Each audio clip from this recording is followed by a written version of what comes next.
2012년 1월의 어느 월요일, 페이스북이 비밀 실험을 시작합니다. 대상은 68만 9,003명, 약 70만 명의 사용자가 자기도 모르는 사이에 실험 대상이 됐어요. 페이스북은 이 사람들의 뉴스피드를 조작합니다. 한 그룹에게는 친구들의 긍정적인 게시물을 줄여서 보여주고, 다른 그룹에게는 부정적인 게시물을 줄여서 보여줬어요. 일주일 뒤 결과가 나옵니다.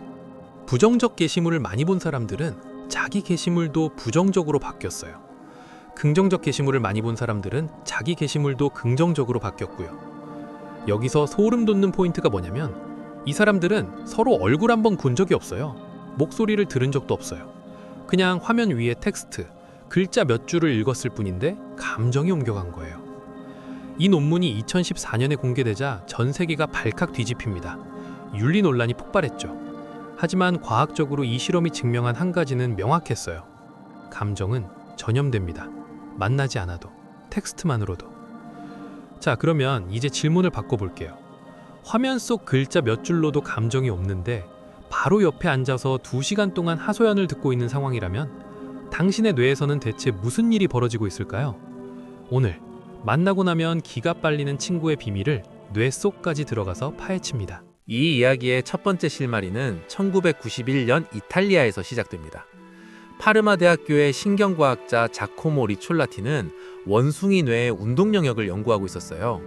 원숭이가 손으로 물건을 집을 때 어떤 뉴런이 반응하는지를 기록하는 아주 평범한 실험이었죠. 그런데 점심시간에 장비를 끄지 않고 밥을 먹으러 나간 겁니다. 돌아온 대학원생 하나가 원숭이 앞에서 아이스크림을 먹기 시작했어요. 원숭이는 미동도 없이 앉아 있었는데 뇌 신호가 갑자기 폭발적으로 반응합니다. 마치 자기가 직접 아이스크림을 먹고 있는 것처럼요. 거울 뉴런의 발견이었습니다. 상대의 행동을 보기만 해도 내 뇌가 똑같이 반응하는 세포. 이후 연구들은 이 거울 뉴런이 행동뿐 아니라 감정까지 복사한다는 걸 발견합니다. 자, 이제 두 번째 실마리로 넘어갈게요. 1998년 스탠퍼드 대학의 제임스 그로스라는 심리학자가 아주 흥미로운 실험을 합니다. 참가자들에게 역겨운 수술 장면이 담긴 영상을 보여주는데 한 그룹에게는 절대 표정 변화를 보이지 말라고 지시해요. 감정을 억누르라는 거죠. 결과가 어땠을까요? 표정을 참은 그룹은 심박수와 혈압이 올라갔어요. 더 놀라운 건 영상과 함께 제시된 정보에 대한 기억력이 현저하게 떨어졌다는 거예요. 감정을 억누르는 행위 자체가 뇌의 인지 자원을 대량으로 소모해버린 겁니다. 이 두 실험을 연결하면 기빨리는 친구 옆에서 우리 뇌가 겪는 상황이 아주 선명해집니다. 첫째, 거울 뉴런이 상대의 부정적 감정을 자동으로 복사합니다. 둘째, 우리는 그 감정을 겉으로 드러내지 않으려고 억누릅니다. 그랬구나, 힘들었겠다 하면서 공감하는 척 실은 내 속이 뒤집어지는 걸 참고 있는 거죠. 그로스의 연구에 따르면 바로 이 억누르는 행위 자체가 뇌의 연료를 급속도로 태워버려요. 그러니까 만나고 나면 기가 빠지는 건 기분의 문제가 아닙니다. 뇌가 실제로 과부하에 걸린 거예요. 그런데 여기서 한 겹 더 들어가야 합니다. 2007년 독일 막스 플랑크 연구소의 신경과학자 타니아 싱어가 흥미로운 실험을 합니다. 실험 대상은 마튀에 리카르, 분자생물학 박사 출신의 티베트 불교 승려이자 세간에서 세상에서 가장 행복한 사람이라 불리는 인물이에요. 싱어는 리카르를 fMRI 스캐너에 눕히고 극심한 고통을 겪는 사람들을 떠올리며 공감에 집중해달라고 요청합니다. 1시간 반 동안. 결과는 충격적이었어요. 수만 시간 명상한 이 사람이 공감만으로 완전히 소진됐습니다. 본인 표현으로 견딜 수 없는 무력감이었다고 해요. 그런데 바로 직후 명상의 방향을 공감에서 연민으로 바꿨을 때 뇌의 반응이 완전히 뒤집힙니다. 고통의 이미지는 여전히 선명한데 무력감 대신 따뜻한 용기가 밀려왔어요. fMRI 데이터도 이걸 확인해 줍니다. 공감 상태에서는 전방 섬엽과 대상 피질, 즉 고통 처리 영역이 활성화됐고 연민 상태에서는 모성애와 보상에 관련된 완전히 다른 뇌 영역이 켜졌어요. 이 실험이 증명한 건 이거예요. 공감과 연민은 같은 게 아닙니다.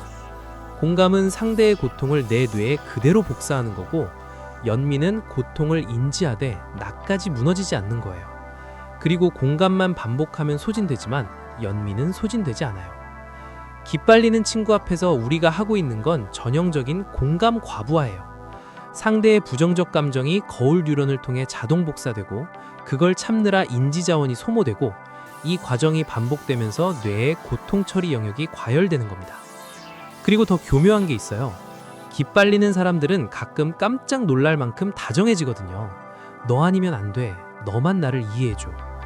예측할 수 없는 타이밍에 던져지는 이런 보상이 심리학에서 말하는 간헐적 강화입니다. 매번 당첨되는 복권에 중독되는 사람은 없어요. 가끔 터지니까 멈출 수 없는 거죠. 이건 뇌의 도파민 회로를 직접 건드리는 메커니즘이에요. 그래서 기빨리는 친구를 끊는 게 의지의 문제가 아니었던 겁니다. 뇌가 이미 중독 패턴에 들어가 있었으니까요. 자, 여기서 이런 의문이 드실 수 있어요. 그럼 나는 왜 유독 이런 사람에게 약한 걸까? 진화 심리학자 로빈 덤바가 재미있는 이론을 내놓은 적이 있어요. 덤바의 수라고 불리는 건데 인간의 뇌가 유지할 수 있는 사회적 관계에는 한계가 있다는 거예요. 그 구조가 동심원처럼 돼 있어요. 가장 안쪽에 5명, 그 다음 15명, 50명, 150명 이렇게 층이 나뉘어요. 여기서 핵심은 가장 안쪽 5명이에요. 덤바에 따르면 우리는 사회적 시간과 감정 자원의 약 40%를 이 5명에게 쏟아요. 사랑하는 가족, 가장 가까운 친구, 이 5자리는 뇌의 감정 처리 용량에서 프리미엄석이에요. 이걸 스마트폰에 비유해 볼게요. 여러분 뇌는 램 용량이 한정된 스마트폰이에요. 그리고 가장 가까운 5명의 관계는 항상 백그라운드에서 돌아가고 있는 핵심 앱이에요. 카카오톡, 전화, 메시지처럼 항상 켜져 있어야 하는 앱이죠. 문제는 기 빨리는 친구가 이 5자리 중 하나를 차지하고 있을 때 벌어져요. 이 앱은 화면에 보이지 않아요. 하지만 백그라운드에서 끊임없이 CPU를 잡아먹고 배터리를 소모하고 다른 앱이 느려지게 만들어요. 폰이 뜨거워지고 반응이 느려지고 갑자기 꺼지기도 하죠. 그게 기 빨린 뒤 여러분의 상태예요. 아무것도 하기 싫고 멍하고 이유 없이 짜증나는 그 상태. 더 문제인 건 이 앱을 삭제하려고 하면 자꾸 되살아난다는 거예요. 간헐적 강화라는 알림이 가끔 울리면서 나 아직 필요하지? 하고 물어보거든요. 그래서 삭제를 누르다가도 다시 설치해버리는 겁니다. 그런데 정말 무서운 건 따로 있어요. 이 앱이 차지하는 자리가 고작 하나라고 해도 그 하나가 5자리 중 하나라면 여러분 감정 자원의 40%가 거기에 쏠리고 있다는 뜻이에요. 나머지 정말 소중한 관계, 가족, 연인, 진짜 친구에게 돌아갈 에너지를 그 사람이 잡아먹고 있는 거예요. 자, 그런데 여기서 한 가지만 더 이야기할게요. 왜 하필 당신이 기가 잘 빨릴까? 그건 당신의 거울 뉴런이 잘 발달해 있기 때문이에요.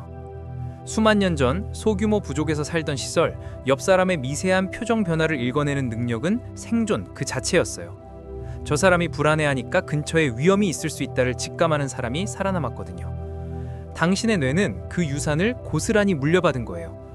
문제는 그 시절에는 읽어야 할 감정이 기껏해야 20명분이었는데 지금은 수백, 수천 명분이라는 거죠. 사바나 초원에서 완벽하게 작동하던 안테나가 2026년 서울에서는 과부하가 걸린 거예요. 그러니까 기가 잘 빨리는 당신은 고장난 사람이 아닙니다. 오히려 공감 능력이 너무 잘 작동하는 사람이에요. 다만 타니어 싱어의 실험이 알려주는 게 있어요. 공감과 연민은 다르다는 것. 상대의 고통에 빨려 들어가는 것은 공감이고 한 발짝 물러서서 따뜻하게 바라보는 것은 연민이에요. 같은 고통을 마주해도 뇌가 완전히 다른 방식으로 반응할 수 있다는 건 이미 과학이 증명한 사실입니다. 그리고 하나 더 기억해 주세요. 던바의 5자리. 여러분 뇌가 감정 자원의 40%를 쏟는 그 프리미엄석은 여러분이 직접 배정할 수 있어요. 그 자리에 누구를 앉힐지는 진화가 아니라 당신이 정하는 겁니다. 기가 빨린다는 건 당신이 여전히 누군가의 마음을 읽으려 애쓰고 있다는 증거입니다. 그건 약한 게 아니라 깊은 거예요. 다만 그 깊이의 방향을 당신이 선택할 수 있다는 것. 그것만 기억해 주세요. 오늘의 마인드랩이었습니다.